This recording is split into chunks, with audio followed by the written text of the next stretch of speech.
honest, Rodeo Houston is more than just performances, the carnival, and food. It's also about the athletes. So what does it take to compete in Rodeo Houston?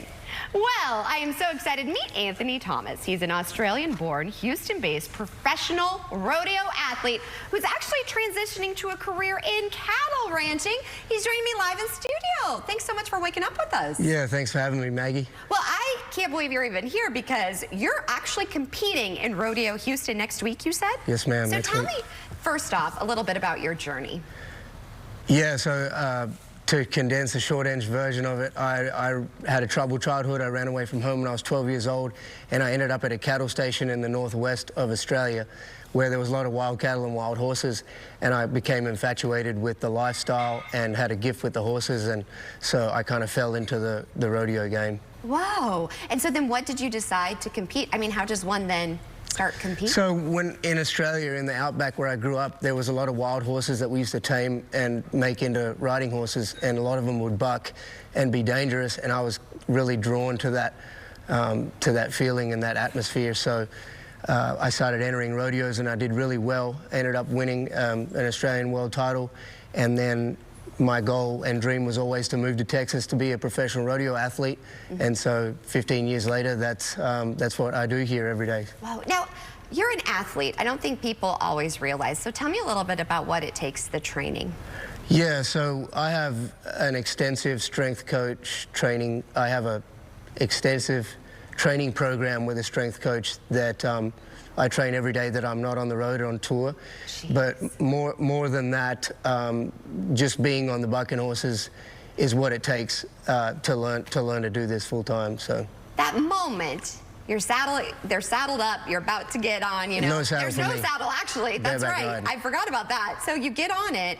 What's going through your head? Any routines or rituals before? No, your motor's running. I mean, it's an adrenaline-filled thing.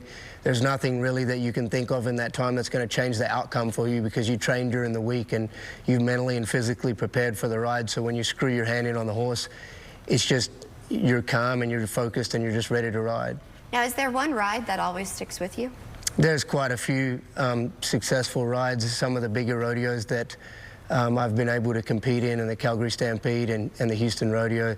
Some of those successful rides will stay with me forever for sure. Well, I can't wait to watch you. And then I can't wait to watch what's next because you're actually retiring then. Yeah, I'm retiring shortly after the Houston Rodeo. I go to the American in April, and then that's it for me after 15 years plus of professional rodeo. Well, why did you decide to retire now? Life catches up on you. Wife and kids, and then we have a farm-to-table beef business that we birthed here in Houston. Actually, when COVID hit and they shut the rodeo down, so I go to 100 events a year, and that's how I provide for my family. And so when they shut the Houston Rodeo down, we didn't get paid, and then they shut our whole tour down.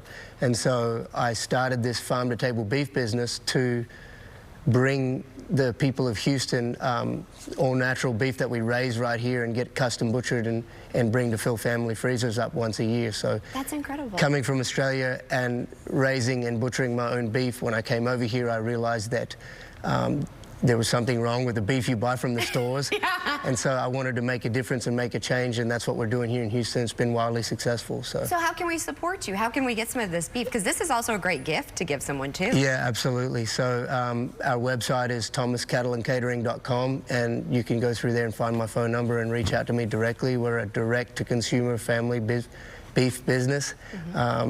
It's just me that you deal with, and we bring the beef straight from the ranch, straight to your home.